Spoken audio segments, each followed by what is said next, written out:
করেছে? বন্ধটা কে করেছে? সেটাই তো জানতে চাইছি। তোর জায়গাটা আমাকে দেখে দে, দিয়ে তুই গোছ গেঁথে দে, বাকি জায়গায় ড্রেন হবে। তোর জায়গায় কতটা দেখেছে?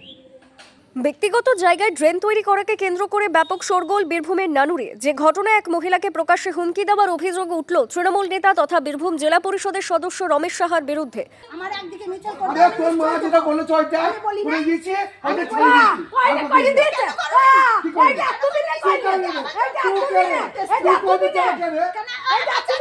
এই ফোনটা ধরা, এই ফোনটা কাটলে তখন আবার এটা ধরতে পারবো চাপলে। আমাকে কেন?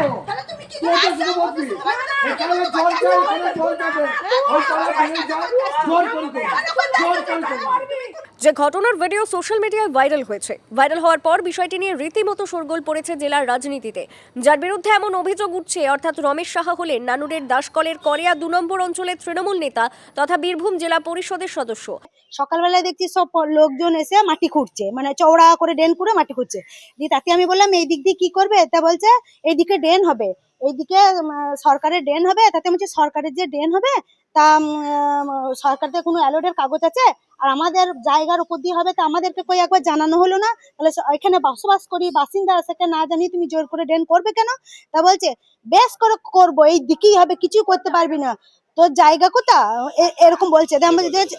সেটা রমেশ সাহা বলছে। হ্যাঁ, তুই জায়গা দেখা, আমি নিয়ে মাপ করা। আমি পঞ্চায়েতে এলাকায় সরকারের ড্রেন হবে বলছে, আর এদিকে কাগজ আমি দেখাবো? আমার তো কাগজ মাপ করার 100 বার মাপ করছি, 1000 বার মাপ করছি, কতবার বন্ধ করে দিল। তাহলে তার সত্ত্বেও তোমরা এমনি করে জোর করে কেন করবে? তা বলছে হ্যাঁ করবো, এইদিকে ছিল, এই দিকেই করবো, তোরা কিছু করতে পারবি না, তোদেরকে কেটে কুচি কুচি করে এইখানে পুড়িয়ে মেরে দেবো, দেখবি কি করতে পারি, দেখবি। এমন ঘটনার পরিপ্রেক্ষিতে বীরভূম জেলা পরিষদের সভাধিপতি কাজল শেখ জানান, ভিডিওর সত্যতা তিনি যাচাই করেননি, তিনি কেবলমাত্র দেখেছেন। তবে যদি এই ধরনের ঘটনা ঘটে থাকে তাহলে যার সঙ্গে ঘটেছে তাদের বলবো থানায় গিয়ে অভিযোগ জানাতে। যদি এই ঘটনার সত্যতা থাকে তাহলে যাদেরকে থ্রেট দিয়েছে তাদের উদ্দেশ্যে বলবো আপনারা থানায় গিয়ে কমপ্লেন করুন। বীরভূম জেলা পুলিশ প্রশাসন অতি সক্রিয় আছে।